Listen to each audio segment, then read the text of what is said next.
ইন্নাল হামদুলিল্লাহ ওয়াসসালাতু ওয়াসসালামু আলা রাসূলিল্লাহ ওয়া বাদ। সম্মানিত দর্শক ও শ্রোতা মণ্ডলী, আমি গাজী খালিদ সাইফুল্লাহ আপনাদের সম্মুখে সদকায়ে ফিতর 2025 উপলক্ষে গুরুত্বপূর্ণ 5টি প্রশ্নের উত্তর নিয়ে উপস্থিত হয়েছি। 1 নম্বর প্রশ্ন হলো সদকায়ে ফিতর কে দিবেন। নাম্বার 2 হলো সদকায়ে ফিতর কিসের মাধ্যমে দিবেন। নাম্বার 3 হলো সদকায়ে ফিতর কাদেরকে প্রদান করবেন। নাম্বার 4 হলো সদকায়ে ফিতর কখন প্রদান করবেন।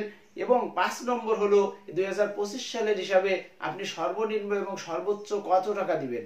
যদি আল্লাহ সুবহানাহু ওয়া তাআলা তৌফিক দান করেন তাহলে খুবই সংক্ষিপ্ত পরিসরে এই 5টি প্রশ্নের উত্তর দেওয়ার চেষ্টা করছি। ওমা তাওফিকি ইল্লা বিল্লাহ।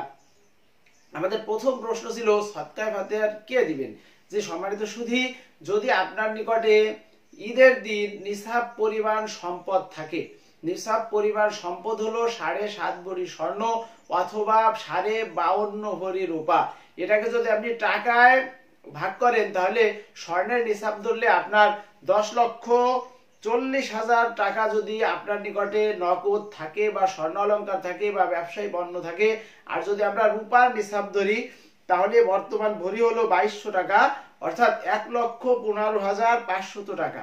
যে সম্মানিত সুধী, রূপার নিসাব ধরাটাই অধিকতর উত্তম এবং এটা গরিবদের জন্য বেশি কল্যাণকর।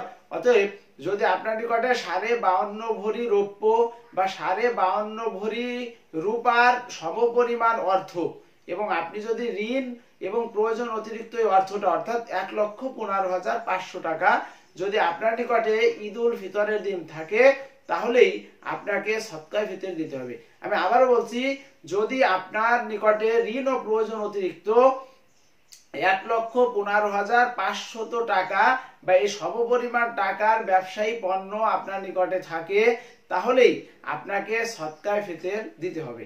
দ্বিতীয় প্রশ্ন হলো সদকায়ে ফিতর আপনি কিসের মাধ্যমে দিবেন। যে সম্মানিত সুধী, আল্লাহ সুবহানাহু ওয়া তাআলা আপনাকে যেমন অর্থনৈতিক ব্যবস্থা দান করেছেন আপনি আপনার সেই জীবন ব্যবস্থা অনুসারে সদকায়ে ফিতর দিবেন। সবাই যদি আপনার একেবারে সর্বনিম্ন গম বা আটার মাধ্যমে সদকায়ে ফিতর দেন তাহলে কিন্তু এই হাদিসের মূল যে উদ্দেশ্য সেটা পূরণ হয় না। হাদিসের মাধ্যমে 5টা জিনিসের মাধ্যমে সদকায়ে ফিতর আদায় করার কথা রয়েছে। 1 নম্বর হলো আপনার পনির, 2 নম্বর হলো কিশমিশ, 3 নম্বর হলো খেজুর, 4 নম্বর হলো জব, 5 নম্বর হলো গম বা আটা। আপনি আপনার লাইফ স্টাইল অনুসারে সদকায়ে ফিতর দিবেন। যদি পনিরের মাধ্যমে আপনি সদকায়ে ফিতর আদায় করতে চান তাহলে 2025 সালের হিসাবে আমি হিসাব করে দেখেছি আপনাকে সদকায়ে ফিতর দিতে হবে 3300 টাকা। যদি আপনি কিশমিশের মাধ্যমে দেন তাহলে আপনাকে 2025 সালের হিসাবে দিতে হবে 2310 টাকা।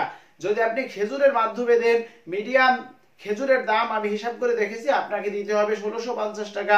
যদি আপনি জবের মাধ্যমে দেন তাহলে আপনাকে দিতে হবে 990 টাকা। আর যদি আপনি গম বা আটার মাধ্যমে দেন সর্বনিম্ন যেটা সেটা আপনাকে 90 বা 100 টাকা দিলেই ইনশাআল্লাহ সদকায়ে ফিতর আদায় হয়ে যাবে। আমাদের তৃতীয় প্রশ্ন ছিল আপনি সদকায়ে ফিতর কাকে দিবেন। যে সম্মানিত সুধী, আল্লাহ সুবহানাহু ওয়া তাআলা 8 শ্রেণীর লোককে এই সদকায়ে ফিতর বা যাকাতের অর্থ প্রদান করার কথা বলেছেন। আপনি কোরআন খুললে এটা দেখতে পাবেন, অর্থাৎ গরিব, অসহায়, একদম ঋণগ্রস্ত মানুষ, হ্যাঁ, যাদের ঋণ পরিশোধের ব্যবস্থাপনা নেই, হ্যাঁ, মুজাহিদ, এরপরে মুসাফির যার বাড়িতে সম্পদ থাকলেও কাছে নেই, হ্যাঁ, যোদ্ধা, এরপরে সরকারি কাজে যারা ইসলামিক রাষ্ট্রের যাকাত ফিতর ইত্যাদি টাকা উঠায়, হ্যাঁ, তাদেরকে ইত্যাদি এদেরকে আপনি সদকায়ে ফিতর দিতে পারবেন। তবে আপনি চেষ্টা করবেন আপনার আত্মীয় স্বজন যদি গরিব হয়, অসহায়, তাদেরকে প্রাধান্য দিতে, তাদেরকে সদকায়ে ফিতর দিতে। অথবা আপনার আশেপাশে যদি লিল্লাহ বোর্ডিং থাকে কোনো মাদ্রাসার, কওমি মাদ্রাসার অনেক গরিব দুঃখী অসহায় ছেলেরা পড়ালেখা করে লিল্লাহ বোর্ডিং এর ফান্ড থেকে খেয়ে, তাহলে আপনার ডাবল নেকি হয়ে যাবে ইনশাআল্লাহ।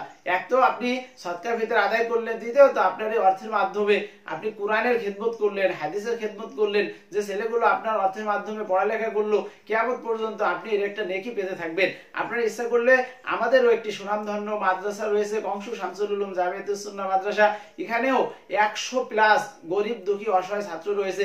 আপনার ইচ্ছা করলে আমাদের মাদ্রাসায়ও সদকায়ে ফিতরের টাকা দিতে পারেন। তৃতীয় কথা হলো যে আপনি সদকায়ে ফিতর কেন দিবেন। যে সম্মানিত সুধী, সদকায়ে ফিতর আপনি 2 কারণে দিবেন। 1 নম্বর কারণ হলো আল্লাহর নবী বলেছেন তুহরাতুল লিসাইম। এটা আপনি যদি রোজা অবস্থায় কোনো অন্যায় করে থাকেন, ত্রুটি করে থাকেন, অশ্লীলতা করে থাকেন তাহলে সদকায়ে ফিতরের মাধ্যমে আল্লাহ সুবহানাহু ওয়া তাআলা আপনার ওই ভুলটিকে ক্ষমা করে দিবেন।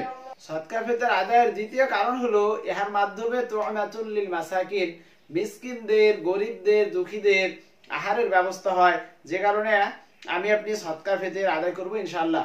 চতুর্থ প্রশ্ন ছিল আমরা সদকা ফিতর কখন দিব। যে সম্মানিত সুধী, আমরা ঈদের চাঁদ উদিত হওয়ার পর থেকে নিয়ে ঈদের নামাজ পড়ার আগ পর্যন্ত সময়ে আমরা সদকা ফিতর আদায় করব, এটা সবথেকে উত্তম সময়। তবে আপনি দু একদিন আগেও দিয়ে দিতে পারেন, তবে নামাজের পূর্বে আপনাকে অবশ্যই দিতে হবে, কারণ নামাজের পরে দিলে এটা সাধারণ দান হবে। আর যদি আপনি পূর্বে দিন, আল্লাহ নবী বলেছেন ফাহিয়া যাকাতুন মাকবুলা, এটা গৃহীত যাকাতের মতো হবে। আর কত দিবেন এটা আমি প্রথমেই উল্লেখ করেছি। যদি আল্লাহ সুবহানাহু ওয়া তাআলা আপনাকে অনেক অর্থ দিয়ে থাকেন, তাহলে আপনি 15 বা 3300 টাকার মাধ্যমে দিবেন। যদি আপনার অবস্থা আরেকটু নিম্নমানের হয়, তাহলে আপনি 2310 টাকা দিবেন জন প্রতি। এরপরে আপনি যদি খেজুরের মাধ্যমে দিতে চান, তাহলে 1650 টাকা দিবেন। আর যদি জবের মাধ্যমে দিতে চান, 990 টাকা দিবেন। আর আপনি গম বা আটার মাধ্যমে যদি দিতে চান, তাহলে 90 থেকে 100 টাকা দিলেই আপনার সদকা ফিতর আদায় হয়ে যাবে ইনশাআল্লাহ। আল্লাহ সুবহানাহু ওয়া তাআলা আমাদের প্রত্যেককে একমাত্র আল্লাহর সন্তুষ্টির জন্য সদকা ফিতর আদায় করার তৌফিক দান করুন।